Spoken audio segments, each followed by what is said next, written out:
Olá, queridos, sejam bem-vindos ao Entenda a Bíblia, sejam bem-vindos ao nosso canal. Hoje nós vamos conversar um pouquinho sobre os livros mais legais, mais lindos do Antigo Testamento. Vamos falar um pouquinho sobre o livro de Esther, uma mulher que, por sua coragem, acabou salvando o povo de Deus, o povo judeu do Antigo Testamento, salvando eles de um grande genocídio. Então, é sobre isso que nós vamos falar no vídeo de hoje. Vamos falar sobre o livro de Esther.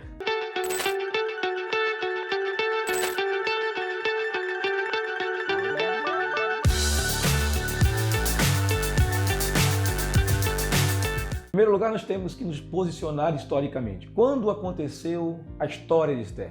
Quem escreveu o livro? Na verdade, ninguém sabe quem escreveu o livro. A ideia da escritura do livro foi aproximadamente em 350, um pouquinho antes da invasão grega no Império Persa. Mas a história realmente se encontra lá no ano 470, 480, 470 antes de Cristo. Se a gente ouvir os vídeos anteriores que a gente falou da queda de Jerusalém, que a gente falou do decreto de Ciro, que a gente falou dos livros de Esdras e Neemias, nós vamos estar entre a volta de Zorobabel, a primeira comitiva do decreto de Ciro para o retorno do povo do exílio babilônico a Jerusalém, até o retorno ali de Esdras e outra comitiva juntamente com Esdras. Nós estamos no meio do caminho. O livro de Esther acontece no meio do caminho, um pouquinho antes da história de Esdras e da história de Neemias. Então nós estamos mais ou menos nesse período. Estamos sob o governo de Xerxes. Xerxes está governando a Pérsia. Em algumas traduções, Xerxes é conhecido como Assuero. Xerxes se divorcia da rainha Vasti. Está no capítulo 1. Então aí começa o enredo da história. Xerxes tem que casar novamente. Tem que casar com uma virgem. Ele já tem um harém muito grande, muitas mulheres, mas ele tem que casar com uma virgem. Então ele faz um tipo de um concurso com as virgens mais bonitas da região. E aí ele começa noite após noite a dormir com uma delas para tentar escolher para ele uma esposa. E até que chega a vez de Esther. Esther é uma judia. Ela troca o nome de judia Hadassa por Esther.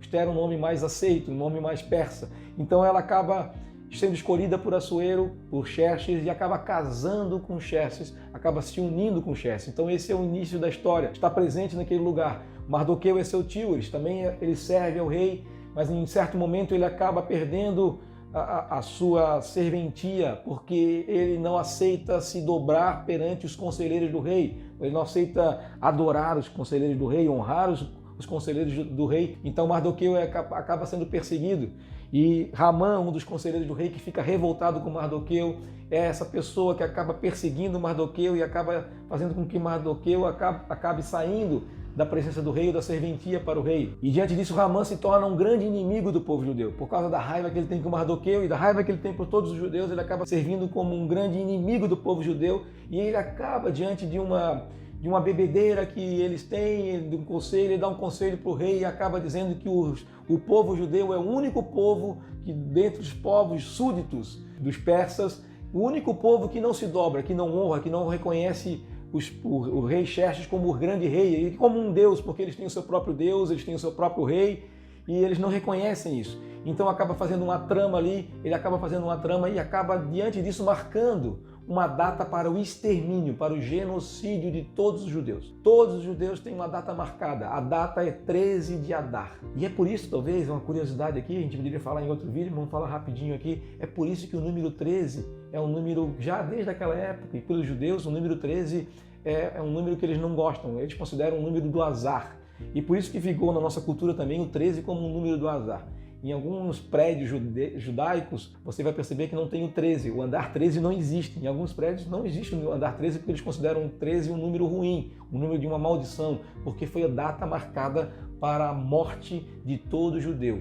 Mas também foi considerada depois a data usada para a salvação, quando Deus opera uma grande salvação para todo o povo judeu e usa a pessoa de Esther.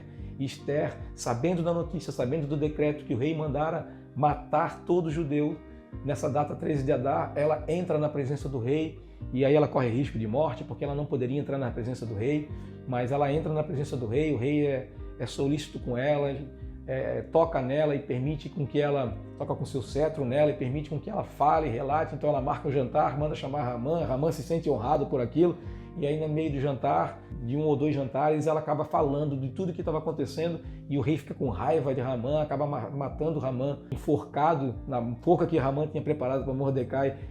é usada para matar Hamã, fica injuriado com isso porque Esther é a rainha dele, é a amada dele, ele acaba confrontando com isso, mas o rei também não pode baixar o seu decreto, mas ele faz um novo decreto dizendo que no dia 13 de Adar os judeus poderiam se defender. Se alguém tentasse atacar os judeus, eles poderiam se defender e acaba tendo uma grande salvação. Então a gente vê a soberania de Deus, o cuidado de Deus na história.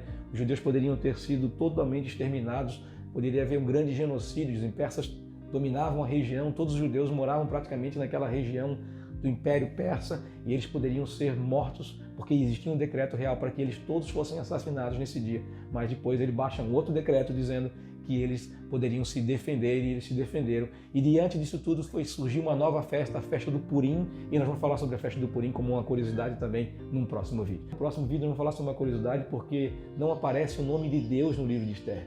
É interessante, a palavra Deus não aparece no livro de Esther, é um dos únicos livros da Bíblia, juntamente com Cantares, que não aparece o nome Deus no livro de Esther. Nós vamos falar por que não aparece, ou talvez tentar entender por que não aparece. E depois nós vamos falar sobre a festa do Purim também, e vamos falar um pouquinho também sobre quem era esse Xerxes que governava o Império Persa e que acabou casando com Esther. É sobre isso que a gente vai falar nos próximos vídeos. Eu convido você a ler o livro de Esther, porque é um livro muito rico para falar, para mostrar como Deus governa a história, como Deus é soberano sobre todas as coisas e como todas as coisas acabam acontecendo e Deus usa pessoas também para promover essa libertação, essa salvação, promover essas coisas que aconteceram na história para fazer com que o seu nome, apesar do nome dele não estar no livro da Bíblia, o seu nome fosse conhecido e conhecido por todas as nações e o seu povo, de alguma forma, fosse luz para as nações. Um grande abraço, espero ter te ajudado a conhecer um pouquinho mais sobre o livro de Esther. Que Deus te abençoe e até o próximo vídeo.